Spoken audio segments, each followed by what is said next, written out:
If you have ever participated in a clinical trial or even undergone a routine medical procedure, you have likely had to sign a dense stack of paperwork. That document is your informed consent. Before you ever pick up that pen, the study you are joining has already been scrutinized by an institutional review board, or IRB.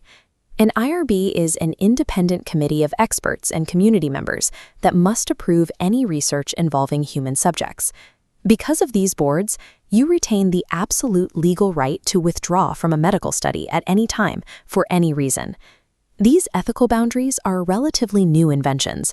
They were drafted as a response to specific historical atrocities rather than a natural evolution of medical practice. The rigorous safety protocols that protect patients today were written as a direct reactive response to one of the most severe biomedical betrayals in American history. In 1932, the United States Public Health Service launched the Tuskegee study of untreated syphilis in the Negro male. Syphilis is a severe bacterial infection that can cause blindness, neurological collapse, and death if it is not treated. The researchers targeted a highly specific demographic: 600 impoverished rural black sharecroppers living in Macon County, Alabama.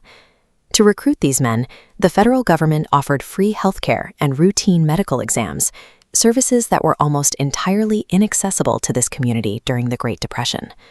Researchers launched the study to track the physical and neurological decay of the disease until death, with no plans to ever administer treatment or provide a cure. The government weaponized poverty and desperation, replacing the medical mandate to heal with a mechanism for documented harm. To maintain the illusion of care, clinicians told the men they had bad blood. This was a local colloquialism used to describe conditions like anemia and fatigue, but researchers never informed the subjects of their actual syphilis diagnosis. The study relied on the institutional backing of the Tuskegee Institute to keep the men enrolled. They maintained participation by offering meager incentives, such as a hot meal and a stipend for burial expenses. The ethical point of no return arrived in 1947.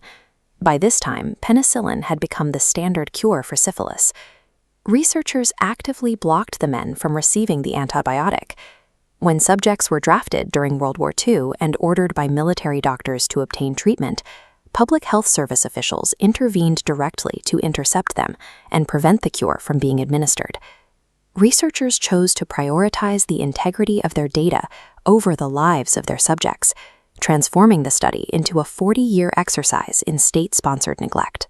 Despite several medical professionals raising ethical concerns internally, the deception ran unchecked for 40 years. The silence was finally broken in the early 1970s by a whistleblower named Peter Buxton. After his internal complaints were ignored, he leaked the Public Health Service documents to Associated Press reporter Jean Heller. On July 25, 1972, Heller's story hit the front pages. The public and political shockwave forced the government to terminate the study that November. This chart shows the direct human toll. 128 original test subjects died from syphilis or related complications. The damage extended to their families. 40 wives contracted the disease, and 19 children were born with congenital syphilis, passed from mother to child. Journalists broke a 40-year silence, exposing a multi-generational human cost that had been deliberately buried by the Public Health Service. Following the public outcry, the government investigated its own actions, leading to the formation of the Ad Hoc Advisory Panel in 1973. The panel concluded that the study was medically unjustified, and the men had been entirely deceived about the nature of their participation. These findings were formally submitted to the Assistant Secretary for Health at the U.S. Department of Health, Education, and Welfare. This prompted a massive legislative overhaul, including the creation of the Office for Human Research Protections, or OHRP. The OHRP is the federal agency that manages safety standards and ethical compliance for human research within the Department of Health and Human Services. This agency mandated the informed consent forms and IRBs used today. The tragedy of Tuskegee rewired the architecture of global medical research, establishing informed consent as an unbreachable federal law. While the legal landscape changed in the 1970s, the survivors waited until 1997 for an official government apology. During a formal ceremony at the White House, President Bill Clinton apologized to the surviving men, acknowledging the racist orchestration of the study. This graph shows how the legacy of Tuskegee extends far beyond the original survivors.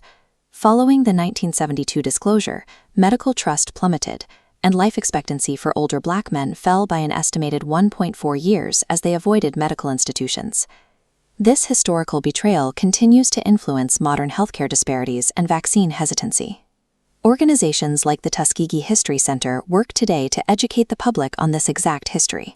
Modern medicine is now strictly governed by ethical laws, but true public health relies on trust, a fragile resource that takes generations to rebuild